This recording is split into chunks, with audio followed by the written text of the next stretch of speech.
हमारा जीवन वैसा ही है जैसा हम उसे बनाते हैं। मैं जैसा हूं वैसा ही अपने को जानना बहुत आवश्यक है।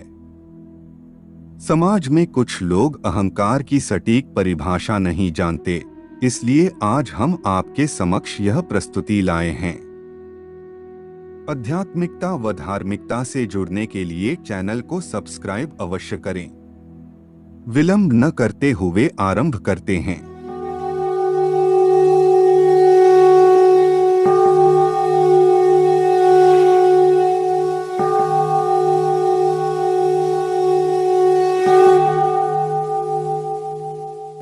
अहंकार शब्द की उत्पत्ति संस्कृत के अहम अर्थात मैं से हुई है। मैं में केंद्रित होने वाला व्यक्ति अहंकार रूपी रोग से ग्रस्त होता है। जब बच्चा जन्म लेता है तो उसके भीतर इस रोग के कोई अणु नहीं होते, लेकिन जैसे जैसे समय बीतता है वैसे वैसे बच्चे में अहंकार का भाव प्रबल होता जाता है। कुछ अलग करने की, दूसरों से बड़ा होने या दिखने की सोच मस्तिष्क पर हावी होती जाती है। इसी से हमारे भीतर अहंकार का बीज पनपने लगता है। प्रारंभ में तो यह भाव हमारे वश में होता है, पर समय बीतने पर यह इतना बलशाली हो जाता है कि हम उसके सेवक बन जाते हैं। हमारे समूचे कार्यकलाप ही अहंकार पूर्ति से प्रभावित होने लगते हैं। अहंकार वह पात्र बन जाता है जो कभी भरने का नाम नहीं लेता। धन, पद, प्रतिष्ठा और यश पाकर भी हम असंतुष्ट ही रह जाते हैं। जीवन उस मरुस्थल के समान बन जाता है जिसमें अहंकार तृप्ति की प्यास एक आवश्यकता जैसी बन जाती है। अहंकारी व्यक्ति हर समय एवं हर स्थान पर अपने को ही सही समझना और सही सिद्ध करने का प्रयास करता है। दूसरों की बातें ध्यान पूर्वक नहीं सुनना अथवा उसे महत्व न देना उसके स्वभाव का ही अंग है।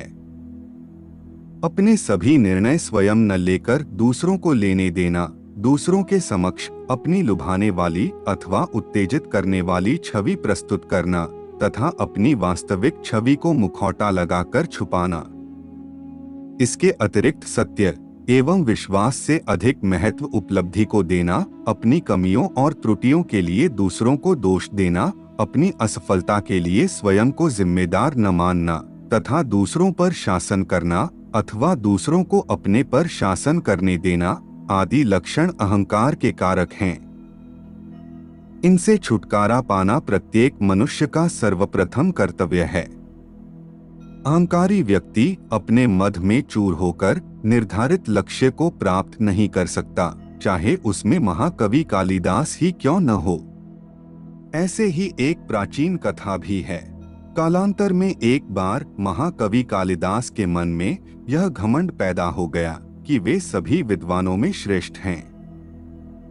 राज दरबार में स्वयं की प्रतिभा के विषय में उनके एक समकालीन कवि ने चुनौती दी कि उन्हें तभी सर्वश्रेष्ठ कवि माना जाएगा जब वे मुझे पराजित कर देंगे।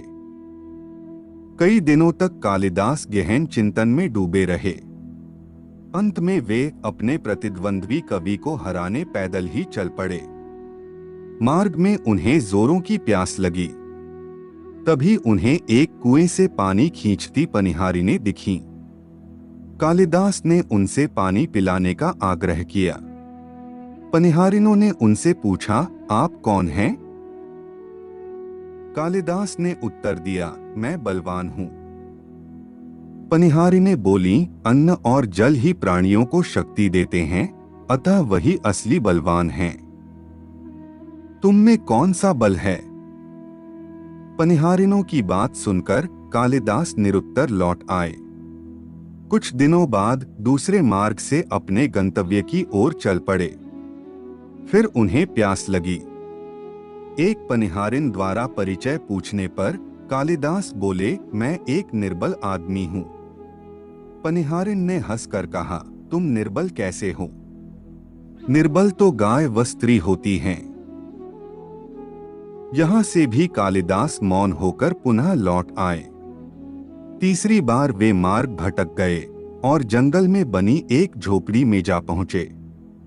वहां एक वृद्धा मिली। उसके द्वारा परिचय पूछने पर कालिदास बोले, मैं एक यात्री हूं। वृद्धा ने कहा, तुम यात्री कैसे हो? असली यात्री तो सूरज और चंदा हैं, जो कभी नहीं थकते। कालिदास फिर निरुत्तर हो गए और उनका सारा अहंकार समाप्त हो गया और वे अपने निवास पर लौट गए। वस्तुतः श्रेष्ठता का अस्तित्व वहां होता है जहां व्यक्ति स्वयं के बारे में कुछ न कहे, बल्कि उसके उत्तम आचरण की प्रशंसा सारा समाज करे। इस कथा का मूल यह है कि कवि कालिदास महान विद्वान होते हुए भी अहंकार रूपी रोग से ग्रस्त हो गए। अगर अहंकार सीमित हो तो वह आपके चरित्र को और भी बलवान बनाता है, और अगर यह सीमा से बाहर हो जाए तो वही आपको ध्वस्त कर सकता है। आज के लिए केवल इतना ही। जाने से पूर्व वीडियो को लाइक करें व चैनल को सब्सक्राइब अवश्य करें। तब तक के लिए जय जय श्री राम।